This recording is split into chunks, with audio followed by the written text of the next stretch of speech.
Hey friends, Elizabeth here from Plant-Based Bride, back with my first video of 2023. It was lovely to take a couple weeks off, spend time with my family, but I am very excited to be back, feeling energized and inspired to create content and share it with all of you. And I'm starting with one that I know some of you have been very patiently waiting for, which is the setup of my 2023 reading journal. This is my third ever reading journal, and in some ways it's very similar to the last two.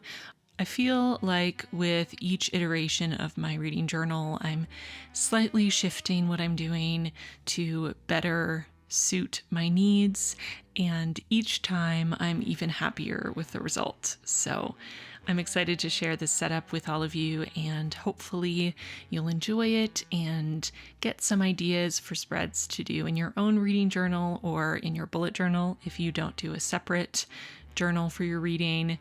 I had a handful of spread ideas that I thought to include in this video that I ended up leaving out, partially because I already had quite a few spreads to set up and it took me a couple days to get it all filmed, but also because for some of them I wasn't 100% sure how I wanted to create the spreads for them to be the most useful. But I'm definitely open to the idea of doing another video later on with some more sort of yearly spreads or tracker style spreads. So if you have any requests or suggestions for reading journal spreads you'd like to see me tackle, leave those down in the comments, and I'll consider doing a bonus reading journal spreads video like I did last year with my 5 more reading journal spread ideas video. I'm still sticking with the scrapbooky, dark academia inspired spreads that I've used for my other reading journals as well. I really love the look and I find it really fun and calming to create these scrapbooky style spreads. They're pretty different from my usual style in my regular bullet journal, and I just kind of love using my stamps and my tea-stained paper, washi tape, and a bunch of different images that I find online to create a vibe.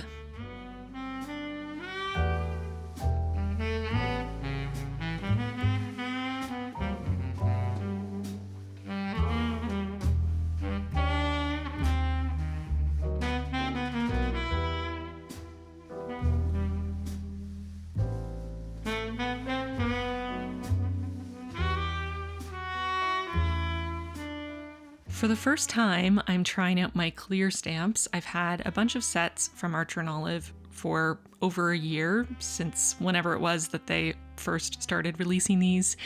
And I also had a little set that I ordered that was book themed, and I always planned to use these in my reading journal. And for whatever reason, anytime I was working on my reading journal, I completely forgot and never actually ended up using them.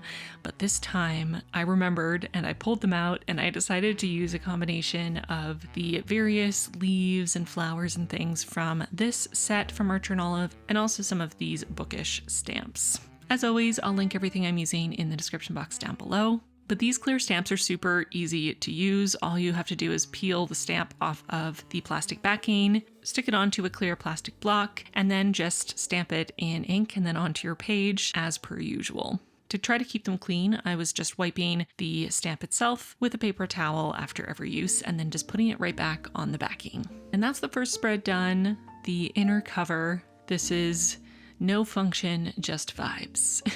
Setting the stage for my reading journal. Flipping to the next spread, which is going to be sort of the cover page for my reading journal, I like to create a spread that's, again, all about the vibes, and I like to include a quote on the spread usually, and this time I found this image on Pinterest with an anatomical heart drawing, and it already had a quote below it that I really liked, so I decided to use this as the quote. And I found this beautiful image of a statue of an angel in a cemetery in the autumn, and I just loved the colors in this image. I loved how moody it was and really wanted to use it for my cover page. So I'm just gathering all the little bits that I think would work for the spread, some tea-stained paper, some old wrapping paper, a variety of small images that give me those slightly spooky, dark academia vibes, and playing with the placement, moving things around until I'm happy with them, and then gluing them down. I'm also using washi tape again and my stamps just to finish things off.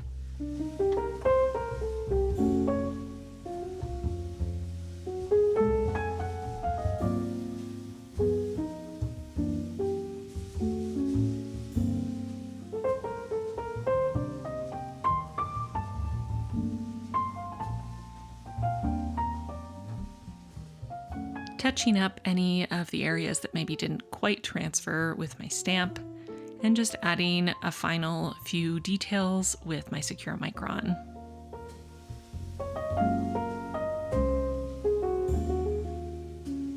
And that's that spread finished. The quote here is, "Nobody has measured, not even poets, how much the heart can hold." Zelda Fitzgerald.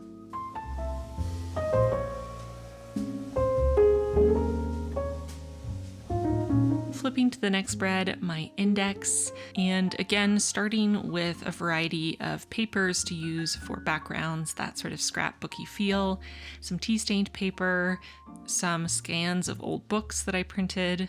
And this image in particular, this old painting, felt perfect for an index. It almost looks like the person in the painting is searching an index for something with the way that their hands are. So I definitely wanted to use that here. And the index itself is really simple, just space for the page number, and then a larger space to write what the spread is. So I can always find what I'm looking for. Our journal of notebooks aren't numbered, but I will just add a small little number in the corner as I go along.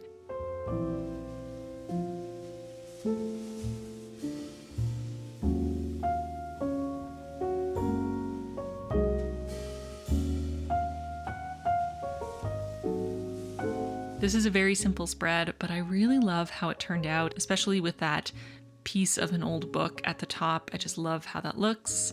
Very rustic and definitely has that academia vibe. Getting started on my next spread, which is going to be my reading tracker for the year. I'm doing the same style spread that I've done in all my reading journals so far, creating little boxes for each book that I'm hoping to read in the year that I can then go in and fill in with my beige Tombow as I finish each book. I know that I use Goodreads already and that it tracks how many books I've read and where I am in terms of being on track for my goal. But there's something that's just infinitely more satisfying to me about filling in a little box physically every time I finish a book rather than just seeing a number change on a screen. So I don't know if I'll ever be able to let go of the spread, even though I know technically it's a bit superfluous. This year I decided to lower my goal to set it for 100 books, nice even number. Last year I set my goal at 115, which I passed by just a little bit by the end of 2022, but I feel like if I've learned anything in the last couple years, I've learned that you never know what's going to happen. On January 1st, you may have an idea of what you want to do with your year. You may have plans. You may think you know what's going to happen in the world, but you'd probably be wrong. None of us knows what kind of year we're going to have, what's going to happen, what we're going to have to deal with.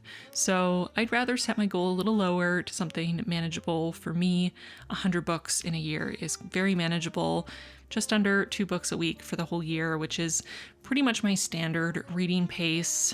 I think this is a good, achievable, low-stress goal for me, which I'm happy about. And of course, if I surpass my goal, that's awesome. I'm just trying to lessen the pressure a little bit, especially because 2022 was a very busy, very stressful year. And honestly, so was 2021, and so was 2020. I think everyone can relate. So I'm just trying not to put too many expectations on myself for 2023 because truly, who knows? Moving on to my book bracket spread, of course, this is my favorite spread of all time.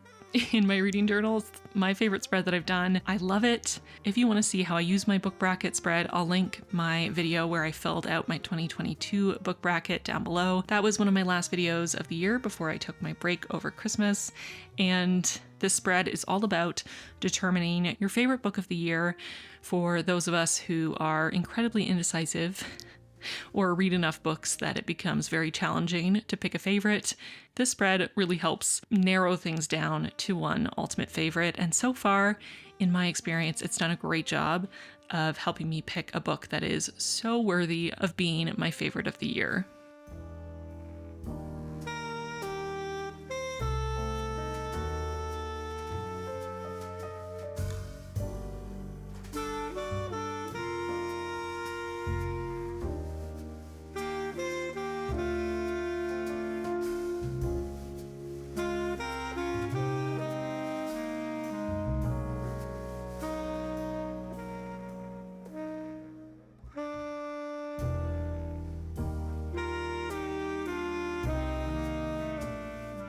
Last year, for the first time, I created a series tracker because I realized that there were a lot of series that I would read one, maybe two books from, and then totally forget that I'd been in the middle of it, especially if I was waiting for the next book to be published, and just fall off the train of the series and leave things unfinished. So last year, I created a series tracker, and the spread worked fine.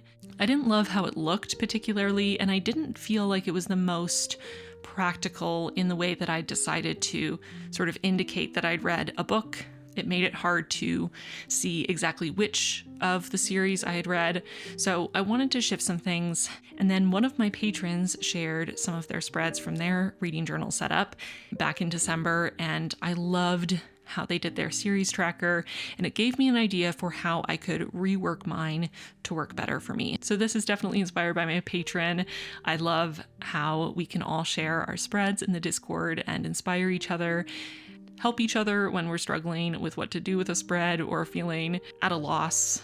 So this spread is very simple. I have space for 24 different series. I really hope that I am in the midst of reading fewer than 24 series right now, but to be honest, I don't know what the number is, so I wanted to be safe rather than sorry, especially if I start new series in 2023.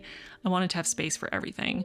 So I spaced out those rectangles to write the name of the series, and then there's enough space below each rectangle to add up to 13 individual books in a series. I can't think of any series that I know of that has more than 13 books, at least not series that I'm currently reading, so hopefully this will be enough. But I'm just using my circle template to draw the little circles to indicate each book in the series, up to whatever number there are in that particular series, and then using a thin nibbed micron to write the numbers of the books in the series, and then using my trusty beige Tombow, I can fill in the circles of the books that I've read in the series to keep myself on track while still being able to see which books I've read in the series. I'm already so much happier with the layout of this spread, and I'm very excited to use it. It's just visually a lot more appealing, and also, I think, just easier to use, easier to read and understand. So thank you to my patron. You know who you are, for sharing your spreads. You gave me the inspiration I needed. Flipping to the next spread, which is going to serve as my reading goals. So I'm going to have both a book bingo, which I did for the first time last year and really enjoyed, and I'm also going to have a space just for general goals that don't necessarily fit in a bingo format. So a book bingo can be a really fun way to encourage yourself to diversify your reading, to give you different goals, different types of books to pick up throughout the year, and it's really great for any of those goals that are sort of a one-time thing. If you want to try a new genre that you've never tried before, or you want to read a book about a particular time in history or a particular community, the book bingo is great for that. And I personally used the Book Riot Read Harder Challenge for 2023 for my prompts for this book bingo. It's a great place to start if you don't really know what you should be doing to diversify your reading, or you don't really know what to fill out your book bingo with. I highly recommend Book Riot's Read Harder challenges. They've been doing them for years, and they have really awesome prompts. If you want to see what those prompts are in detail, I'll leave a link to the blog post that shares all of them down in the description box so you can read them and see what those prompts are and try out the challenge yourself if you are so inclined. On the left side, I'm including my goals that are more than a one-time thing. So goals like reading in French, reading Canadian authors, reading LGBTQIA+ authors, door stoppers, non-Western classics and Western classics, memoirs by people of color, nonfiction, translated works and plays. These are all things that I want to do over and over again throughout the year. And I'm creating progress bars that go up to 12 spaces, with the ultimate goal being reading one of each of these categories every single month in the year, which is quite a tall order, and I don't think I will succeed, but making this goal a little hard to achieve hopefully will keep me focused on it and continuing to try to find books that fit these categories to read through the entire year. This looks a little different from how I did this last year. Last year I used little circles, kind of like I did in this year's series tracker, but I decided a progress bar would be kind of a fun way to show this. I'll probably use my beige Tombow yet again. Moving on to my next spread, which is another classic. It's 23 books in 2023. This is a spread I've done for the last couple of years with 22 books in 2022, 21 books in 2021. In a couple years, I won't be able to fit all of them on one spread, but the idea here is just highlighting a series of titles that I want to prioritize this year, that I really want to get around to so that I hopefully don't forget to read them. Last year I didn't do nearly as good of a job on my 22 books in 2022 as I did the year before. It was a busy year and I was also much more in a mood reading place and trying to do a bunch of reading challenges, and I just kind of lost sight of it. So this year I'm repeating all the books that I didn't read from last year's spread to remind myself to finally get around to them, and adding some new books in here as well. If you want to check out any of the books that I included on this spread, you can follow me on Goodreads. I have a bookshelf that is dedicated to the 23 books that I chose for this reading challenge.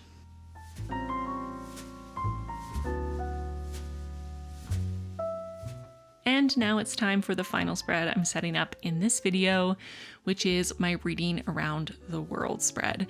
This is another spread I'm recreating from last year that is all about diversifying my reading, with the goal of reading a book written by an author from each country in the world. This is a challenge I started last year and I talked quite a bit about, and I definitely made progress, but I am nowhere close to being done. There are a lot of countries in the world, so I thought I would recreate this spread, and I'm gonna go through, fill in the countries that I managed to read from last year, and then continue on my journey to trying to read all around the world this year. If you're interested in doing this challenge as well, I'll link my blog post down below where I collected all of the suggestions that y'all left on my video from last year, with books to read from a variety of countries and also books that I've gathered through my own research. There are not books from every single country in that blog post, but there's quite a few, so it's a good place to start if you want to try this challenge for yourself.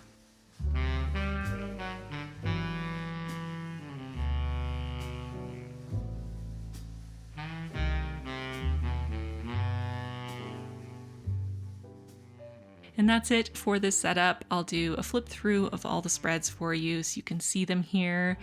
I love the dark and moody vibe of these spreads. I specifically chose some darker and spookier images this time around to try to add to that dark academia vibe. And I think it turned out really cute. So I'm super excited to start using this reading journal. I've finished 2 books so far this year, but I am in the midst of a bunch more. So already have entries to start making here. And of course, I'll be sharing a flip through of my completed reading journal from last year as soon as I'm done finishing up those last spreads. I'm excited to share this one. It is very chonky, very full, but representative of a great year of reading, and I can only hope that 2023 will be an even better year for reading, where I'll discover even more favorites and read even more diversely, learn about so many more experiences and just enjoy my favorite hobby. So I hope you enjoyed this setup. I hope it gave you some inspiration, some ideas for your own reading journal. I would love to see yours. If you're sharing it on Instagram, tag me so I can see it. Whether your spreads are inspired by mine or not, I just love to see your reading journals. So please share them with me. I'll have my Instagram linked below if you're not following me there already. But that is it for this video. Thank you so much for watching it. Thank you for joining me for my first video back for 2023. I'm so glad to be back again. Thank you to my patrons, as always, for your incredible support. If you want to join us, feel free. There's a link in the card and in the description box down below. And with that, I'm going to get going. Thank you so much for watching this video, and I'll see you really, really soon in my next one. Bye, friends.